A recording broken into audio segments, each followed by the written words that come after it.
नमस्कार इंडिया का नमस्कार करें स्वीकार। शुरुआत कहां से की जाए?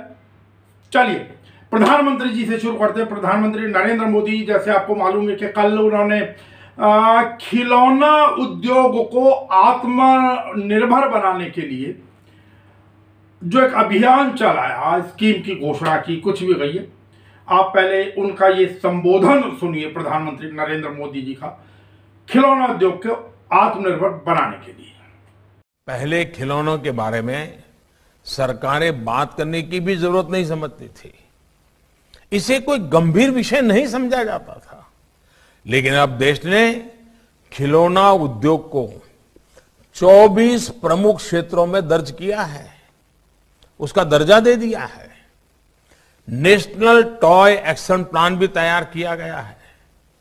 इसमें 15 मंत्रालयों और विभागों को शामिल किया गया है ताकि ये उद्योग कॉम्पिटिटिव बने, देश खिलौनों में आत्मनिर्भर बने और भारत के खिलौने दुनिया में भी जाएं।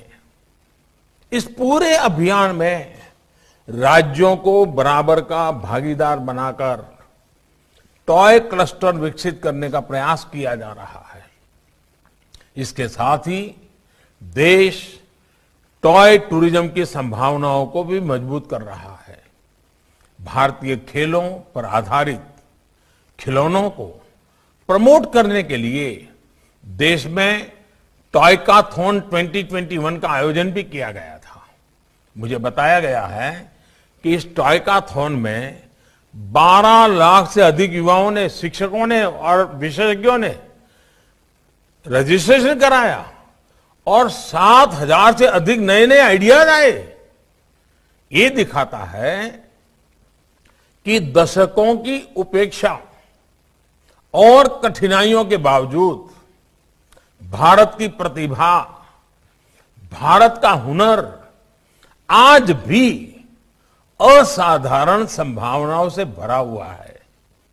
जिस तरह भारत ने अतीत में अपने उल्लास से, अपनी ऊर्जा से मानवता के जीवन में रंग घोले थे, वो ऊर्जा आज भी उतनी ही जीवंत है। हालांकि फिर उसके बाद जो उन्होंने मन की बात की थी, प्रधानमंत्री जी ने मन की बात में उन्होंने एक बड़ा अफसोस जाहिर किया कि मैं चाहकर भी इतना समय नहीं निकाल पाया कि तमिल भाषा को सीख पाऊं, दुनिया की सबसे पुरानी तमिल भाषा। अब ये तो प्रधानमंत्री जी आपकी दिक्कत है, आप इतने समय मुख्यमंत्री रहे, चलो मुख्यमंत्री रहते ना सीख पाए हो, लेकिन प्रधानमंत्री रहते यदि वास्तव में आपके दिल के अंदर इतना दर्द था तो आप सीख सकते थे, और नहीं सीखे तो अभी कहने का क्या लाभ था। कुल मिलाकर सहानुभूति बटोरनी जा रही है क्योंकि तमिलनाडु के अंदर चुनाव है और सब कोई करता है, इसमें कोई गलत बात नहीं है। अब उन्होंने भी एक तरीके का, सत्य तो यह है कि तमिल भाषा के संदर्भ में बात करके एक तरीके का राजनीतिक कार्ड ही खेला है, वरना तो यह होता कि कुछ सीख लिया जाता और सीखने के बाद बोला जाता। प्रधानमंत्री बने भी आपको लगभग 7 वर्ष होने जा रहे हैं, तो ऐसा नहीं है अगर आप चाहते तो आप नहीं सीखते थे, नहीं सीख सकते थे, और अगर आप चाहते तो बहुत कुछ किया जा सकता था उस संदर्भ में। आपको तमिल भाषा ना सीखने का दर्द पिछले वाले विधानसभा चुनाव में नहीं हुआ था, इस बार हुआ। पर चलिए कोई बात नहीं है, सबके सब, क्योंकि अब इन दिनों चुनाव हैं और चुनाव का एक दौर है। चुनाव के अंदर पश्चिम बंगाल में हालांकि सबसे ज्यादा शोर है चुनाव को लेकर, भीड़ बहुत है। भारतीय जनता पार्टी ने तो पूरी की पूरी अपनी ताकत झोंक दी है। यद्यपि इसमें कोई दो राय नहीं है कि तृणमूल कांग्रेस भी कुछ कम नहीं है। बेशक कुछ भी कहा जाए, लेकिन आज की परिस्थिति के अंदर तो यह है कि आसान नहीं है ममता बनर्जी से पार पाना। ये एक इस समय तक की स्थिति के अनुसार सत्य है। बाकी तो वोटर बताएगा कि किस तरफ कहते हैं ऊंट किस करवट बैठेगा। लेकिन बाबुल सुप्रियो जो भारतीय जनता पार्टी का नेता और गायक भी रहे, उन्हें अपना एक ट्वीट वापस लेना पड़ा ममता दीदी के संदर्भ में, जो भी उन्होंने किया था, बेटी विदा कर दी जाएगी आदि आदि। अब आपको पता है ये लोग कुछ लफाजेबाजी जो लेकर आते हैं, जुमले टाइप जो होते हैं, कोई ना कोई शब्द ऐसा खोजेंगे और उसकी फिर तुकबंदी बढ़ाएंगे और तुकबंदी बढ़ा के फिर उसको आगे प्रस्तुत किया जाएगा और उसके ऊपर चर्चा चला दी जाएगी। अब इसी तरीके की चर्चा एक और अगर तमिलनाडु के पर ही रहे प्रधानमंत्री जी के साथ साथ, तो गृह मंत्री अमित शाह जी ने भी वहां पर तमिलनाडु के एक चुनावी रैली के अंदर आप देखिए किस प्रकार 2G, 3G और 4G की परिभाषा व्यक्त की। जरा देखें।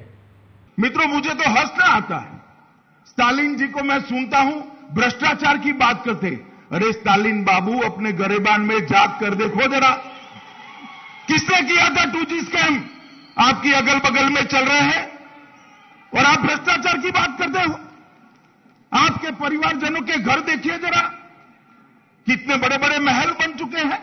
मित्रों, कांग्रेस पार्टी ने 12 लाख करोड़ के घपले, घोटाले, भ्रष्टाचार किए और उस वक्त डीएमके पार्टी इसकी सरकार में शामिल थी। मित्रों, वैसे देखें तो 2G, 3G, 4G सारा आपके तमिलनाडु के अंदर है। 2G मतलब मारन परिवार की 2 पीढ़ी, 2 जनरेशन, 2 जनरेशन।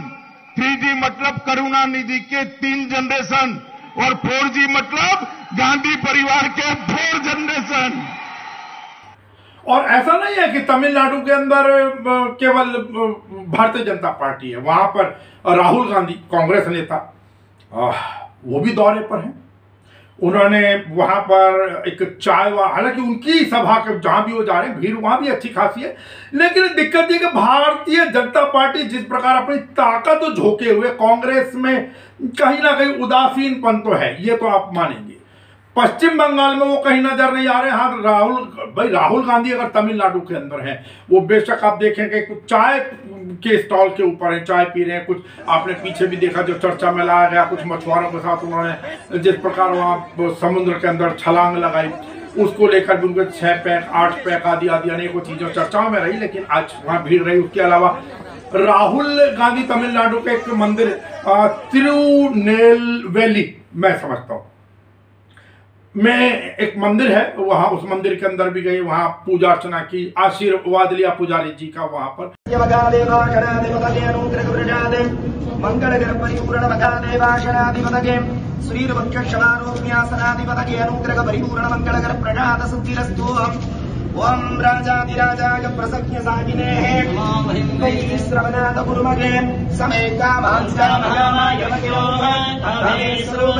सगणोदधातो वैश्रवणाय महाराजाय नमः। श्रीर्वक्षमारोग्य क्षोभमानं मदीयतेः धान्यं धनं वशुं भगुभद्रलाभं सकसंवत्सरं दीर्घमातुको दीर्घायुष्मस्तु।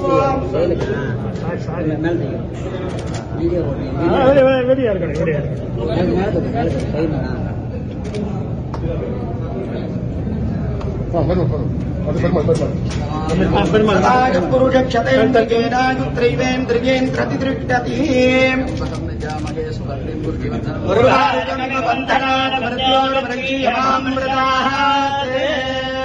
वेणुवनेश्वर स्वामिनाः अनुग्रहानि परिपूर्ण कृपाणाक्षासनाधिपतये अनुग्रह प्रजात मंगलकर परिपूर्ण श्री अनवरद ध्याननाथ सुंदर त्यागराज मनोन्मणि अंबिका समेत वेणुवरनाथ स्वामिने परिपूर्ण प्रजात मंगलकर सिद्धिरस्तु। और उसके बाद अपने राजनीतिक मिशन के ऊपर निकाल लिए। राजनीतिक मिशन में उन्होंने अगेन कुछ लोगों को संबोधित करते हुए वहां पर उन्होंने फार्म बिल, जो कृषि बिल है, उनका पुरजोर विरोध किया राहुल गांधी ने। On the Farmers Acts, these acts are designed to wreck the Indian agricultural system and hand over the benefits of that agricultural system to 2 or 3 big corporates in India. The first law is designed to destroy the markets, farmers' markets. The second law is designed to allow as much hoarding as the largest corporates in the land want.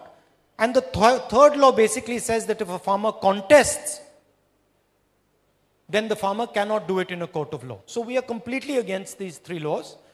We do, however, feel that the agricultural system needs to be looked at and it needs to be reformed. But the reform cannot be done by destroying the system. And if any reform is going to be done, the stakeholders of the system, the farmers, laborers, small traders, they have to be involved in a discussion from which the reform will evolve. So we're against these farm bills and we are protesting against it. We are fighting it across the country. देखिए, मैं फिर एक चीज कहूं कि जिस प्रकार अब राहुल गांधी के अलावा और भी तो नेता हैं, पश्चिम बंगाल में कौन नजर आ रहा है? पीछे केरल में थे तो राहुल गांधी थे, बाकी प्रियंका गांधी अपना आती है, वही ये सब लोग पार्ट टाइम करके चले जाते हैं और बाद में परिणाम के समय फिर वही ढाक के 3 पात निकलता है परिणाम। गौर करें, अगर थोड़ी सी कांग्रेस तरीके से मेहनत कर ले, जो उनके वर्कर हैं उनके जज्बातों की अगर कदर कर लें, तो आपको ध्यान है हरियाणा में क्या रहा था? इन बड़े नेताओं की रैलियों के बिना, मैं छुटपुट रैली अगर छोड़ दें, बड़े नेताओं की रैलियों के बिना भारतीय जनता पार्टी अपने बलबूते सरकार नहीं बना पाई थी। थोड़ी सी मेहनत अगर हो जाती। और गुजरात में पिछले विधानसभा चुनावों में भी सांसें फूल गई थी भारतीय जनता पार्टी की, ऐसी बात नहीं है। खैर चलिए, जो भी है। अब क्योंकि इस समय जो किसान बिल के ऊपर, अब जिसको देखो किसान बिल की चर्चा जरूर कर रहा है हर व्यक्ति, और उसी ही किसान बिल के ऊपर आज उत्तर प्रदेश के मेरठ में आम आदमी पार्टी के संयोजक नेता, अभी तो सर्वे सर्वा जो कुछ है, ठीक है, वो केजरीवाल ही हैं। कोई आगे बढ़ने की कोशिश करता है, मनीष सिसोदिया अपने एक लेवल पर चले हुए हैं, उसके अलावा अगर किसी ने आगे बढ़ने की कोशिश की या अपनी हुनर को सिद्ध करने का प्रयास किया, चाहे वो कुमार विश्वास हो या योगेंद्र यादव आदि आदि, उनको बाहर का रास्ता दिखा दिया जाता है। यहाँ पर भी वन मैन शो ही है, और उसी वन मैन शो के अंदर आज मेरठ के अंदर रैली, और वहां उन्होंने भी सीधी सीधी जो है विरोध किया कृषि बिल का। वो बात अलग है कि जो 3 कृषि बिल बने थे उसमें सबसे पहले केजरीवाल साहब ने उनमें से एक बिल को नोटिफाई किया था। साहब आज आपके सामने फॉर्मूला रख रहा हूं, अगर केंद्र सरकार सुनती हो तो सुन ले। इस देश में नया पैसा खर्च किए बिना 23 की 23 फसलें एमएसपी पे लागू की जा सकती हैं। 23 की 23 फसलें एमएसपी पे सरकार उठा सकती है। सरकार 23 की 23 फसलें एमएसपी पे उठा सकती है। सरकार का एक नया पैसा खर्च नहीं होगा। देश का नेता कैसा हो, देश का नेता कैसा हो, किसानों का नेता कैसा हो। ये कहते हैं 17 लाख करोड़ रुपए लगेंगे।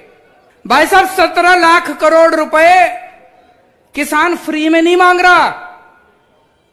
बदले में किसान आपको फसल देगा, बदले में किसान आपको गेहूं देगा, बदले में किसान आपको धान देगा, बदले में किसान आपको मक्की देगा, बदले में किसान आपको बाजरा देगा, बदले में किसान। केंद्र सरकार फसल के बदले में एमएसपी के ऊपर किसान को 17 लाख करोड़ रुपए देगी और सरकार के पास 17 लाख करोड़ की फसल आएगी। सरकार उस 17 लाख करोड़ की फसल को मार्केट में बेचेगी, तो बेच के पैसा तो आएगा सरकार के पास। वो जो पैसा आएगा, हो सकता है एक साल में, किसी साल में 17 लाख करोड़ के 18 लाख करोड़ भी आ जाए, 1 लाख करोड़ का मुनाफा हो जाए। किसी साल में हो सकता है थोड़ा घाटा भी हो जाए, 17 लाख करोड़ रुपए के 16 लाख करोड़ आ जाए। किसी साल में 17 लाख करोड़ के 20 लाख करोड़ भी आ जाए। किसी साल में घाटा होगा, किसी साल में मुनाफा होगा। सारा 10-15 साल में बराबर हो जाएगा। कोई घाटा नहीं होगा, कोई फायदा नहीं होगा। 10-15 साल में सारा बराबर हो जाएगा। लेकिन फिर भी मान लो 1.5 लाख करोड़ का सरकार को घाटा हो भी गया, हमारे देश के करोड़ों करोड़ों किसानों के परिवारों को खुश रखने के लिए, हमारे देश के करोड़ों करोड़ों किसानों की खुशहाली के लिए अगर 1.5 लाख करोड़ रुपए खर्च हो गए, तो सरकार कोई गरीब नहीं हो रही उससे। किसान एकता, जय जवान, अरविंद केजरीवाल। तो एक काम है कि पिछले कुछ सालों में केंद्र सरकार ने अपने पूंजीपति साथियों के 8 लाख करोड़ रुपए का ऋण माफ कर दिया, लोन माफ कर दिया 8 लाख करोड़ का। अरे तुम अगर 8 लाख करोड़ रुपए इन अमीरों के माफ कर सकते हो तो हमारे करोड़ों करोड़ों किसानों के 1-1.5 लाख करोड़ रुपए का घाटा नहीं बर्दाश्त कर सकते क्या? सकते हैं। नीयत नहीं है, नीयत की कमी है। चलिए, राजनीति है, बहती गंगा में हर आदमी हाथ धोता। अब उन्हें लगा सबके कि भाई इतना बड़ा आंदोलन हो गया तो उसमें कुछ ना कुछ किया जाए, और वो आते जाते रहे उनके नेता बॉर्डर पर इधर उधर जो कुछ भी है।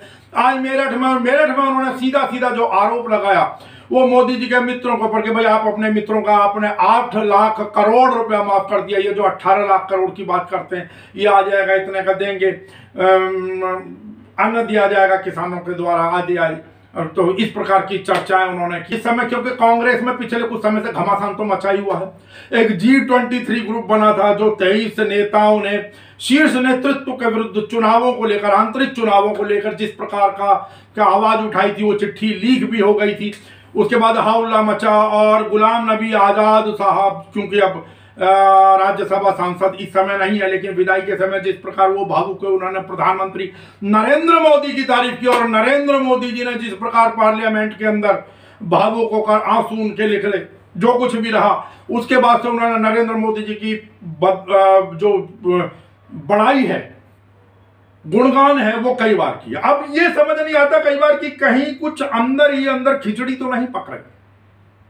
आज भी जम्मू कश्मीर के अंदर गुज्जरों के एक सम्मेलन को संबोधित करते हुए जो जानकारी आ रही है उसके आधार पर हम कह रहे हैं, वहां पर भी उन्होंने नरेंद्र मोदी जी की तो खैर तारीफ की ही, लेकिन उन्होंने ये भी कहा कि भाई 23 साल से पार्टी के अंदर किसी प्रकार का चुनाव नहीं हुआ है, और अगर पार्टी को अगले और 50 साल विपक्ष में ही बैठना है तो फिर तो किसी प्रकार के चुनावों की आवश्यकता है ही नहीं। इस प्रकार की चीजें उन्होंने कही।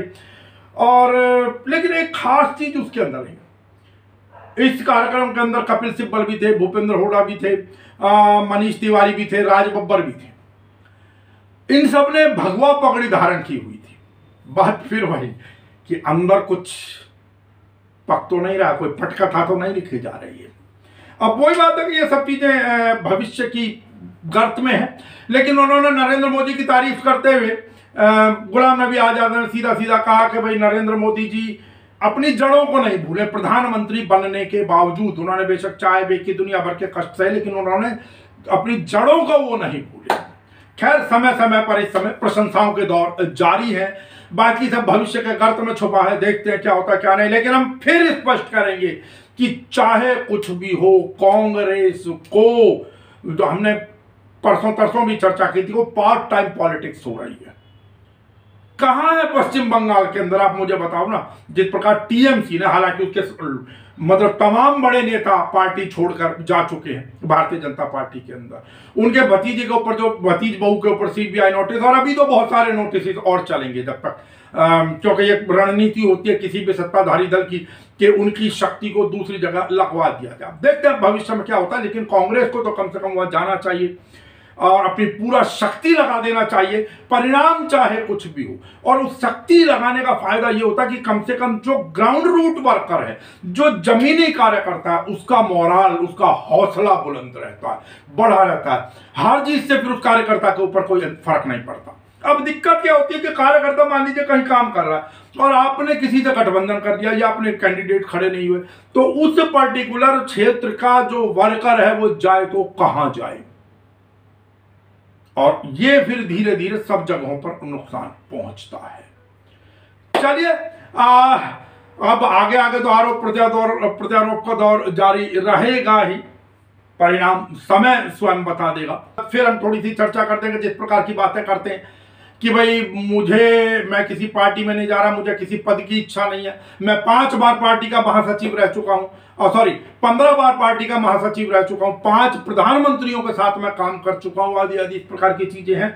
अब ये तो मुझे नहीं लगता, क्योंकि जितना भी थोड़ा सा जो उम्र दराज जो पदाधिकारी या नेतागण हो जाते हैं, उनकी छटपटाहट तो होती है। और पार्टियां आज के समय में, क्योंकि दौर है कि भाई युवा चेहरों को सामने लाया जाए, हो सकता है राहुल गांधी और बाकी लोग इसीलिए तवज्जो ना दे रहा हूं। और आपको याद है कि उम्र के कारण ही, ज्यादा उम्र हो जाने के कारण ही लाल कृष्ण आडवाणी भारतीय जनता पार्टी में और सुमित्रा महाजन आदि के टिकट काट दिए गए थे। हाँ, वो बात अलग है कि अब केरल में श्रीधरन साहब 88 वर्षीय श्रीधरन साहब, उनको पार्टी ज्वाइन कराई गई है और उम्मीद की जा रही है कि अगर पार्टी सत्ता में आती है तो मुख्यमंत्री शायद अगले 88 वर्षीय श्रीधरन साहब, जो कि मेट्रो मैन के नाम से प्रसिद्ध थे, वो काबिज हों मुख्यमंत्री की कुर्सी पर। तो आज की अपनी वाणी को यही विराम देते हुए आपसे फिर निवेदन कि अभी सावधानी बरतें, लापरवाही बिल्कुल ना करें किसी भी प्रकार की। बाहर निकलें तो मास्क लगाकर ही बाहर निकलें, सोशल डिस्टेंसिंग जितना हो सके करें और स्वीकार करें। नमस्कार इंडिया का, नमस्कार।